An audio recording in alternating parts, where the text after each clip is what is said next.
paano mag-reset ng phone na hindi mabubura ang mga applications, videos, photos sa ating mga cellphone. Ganito lang guys. Para guys, magmukhang bago ulit ang mga phone natin. At kung malag na po yan guys, i-reset nyo po ang inyong mga phone. Reset all settings lang po ang gagawin natin dito.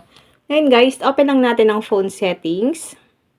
Click additional settings. Scroll down, click backup and reset. Ang gamit ko po ay Oppo. Hindi po pare-parehas ang settings ng mga phone natin. Iba-iba yan guys. Depende po sa brand ng ating mga phone. Tap lang natin ang backup and reset. Click reset phone.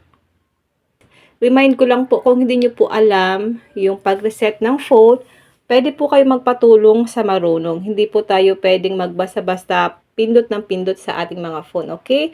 Para walang mabura na mga files sa inyong mga cellphone. Kung ano lang po yung pinipindot ko, yun lang po yung gagawin natin. Tap lang natin ang reset all settings. Dito guys, ilalagay ko lang dito ang lock screen ng aking phone. Kapag mag-reset tayo ng ating phone, kung meron po kayong wallpaper dyan, maaalis po yan guys. Yung parang bagong bili at kung nakakonect po kayo sa wifi, maaalis din po yan guys. Okay? Pero pwede nyo naman siya guys i-connect ulit. Okay? Ito po ay para ma-reset lang po ang settings ng ating mga phone kung ang mga phone nyo po ay malag na or nagahang na po yan guys. Kailangan din po kasi natin guys i-reset yung settings ng ating mga phone.